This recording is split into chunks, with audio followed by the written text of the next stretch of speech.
ವಿಚಾರಕ್ಕೆ ಬಂದಾರೆ ಇವತ್ತು ಸಿದ್ದರಾಮಯ್ಯರಾಯ್ತು ಅವ್ರ ಜೊತೆಗಾರರಾಯ್ತು ಅಥವಾ ಹಿಂದುಳಿದವರಾಯ್ತು ಅದು ಎಲ್ಲರೂ ಉಳಿದವ್ರು ಕೂಡಿದ್ದಾರೆ. ಬಟ್ ಇದು ಪರಿಹಾರ ಏನು ಶಾಶ್ವತವಾಗಿ ಅನ್ನೋ ಸಹಿತ ನಾವು ಇವತ್ತು ಚಿಂತನೆ ಮಾಡ್ಬೇಕಾಗಿದೆ. ಯಾಕಂದ್ರೆ ಇಲ್ಲಾದ ಕಾನ್ಸಲ್ ವೃತ್ತಿ ಮಾಡಿಬಿಡ್ರಿ, ಯಾರು ಎಷ್ಟೆಷ್ಟು ಪರ್ಸೆಂಟೇಜ್ ಇದಾರೆ ಅವ್ರಿಗೆ ಕೊಟ್ಟು ಬಿಡ್ರಿ, ಒಂದು ಸಾಮಾಜಿಕ ನ್ಯಾಯ ಆಗ್ತದೆ.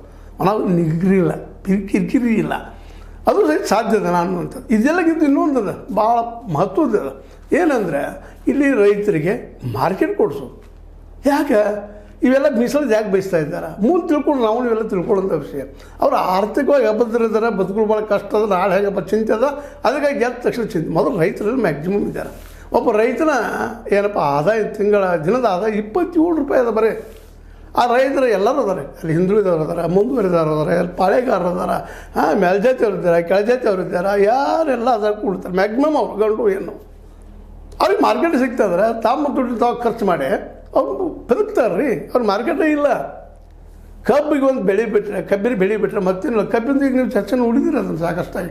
ಕಬ್ಬು ಯಾವ ರೈತನೂ ಆ ಕಬ್ಬಿನ ಬೆಳೆದ ಬೆಳೆಯಿಂದ ಬಂದಂಥ ಬೆಲೆಯಿಂದ ಶ್ರೀಮಂತ ಆಗಿದ್ದು ಇಲ್ಲ.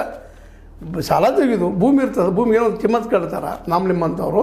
ಆ ಭೂಮಿ ಮೇಲೆ ಒಂದಿಷ್ಟು ಲೋನ್ ಕೊಡ್ತಾರೆ. ಆ ಲೋನ್ ಅದು ಹಾಗೆ ಇರ್ತಿರ್ತದೆ. ಮತ್ತು ಪ್ರತಿ ವರ್ಷವೂ ಅದು ಹಳಿದ ಲೋನದ ಬಡ್ಡಿ ತುಂಬೋದು, ಮತ್ತು ಕಂಟಿನ್ಯೂ ಮಾಡೋದು. ಬೆಳೆ ಸಾಲ ತೊಗೊಂಡಿರ್ತೈತಿ, ಮತ್ತು ಬಡ್ಡಿ ಭಾಳ ಬರೋಂತೇಳಿ ಆ ಮಾರ್ಚ್ ಎಂಡಿಗೆ ತುಂಬಿ ಮತ್ತು ಹೊಸದು ಮತ್ತು ತೊಗೊಳ್ಳೋದು. ಅಲ್ಲಿ ಕಮಿಷನ್ ಅಂದ್ರೆ ಮತ್ತೆ ಬೇರೆ ರೀ.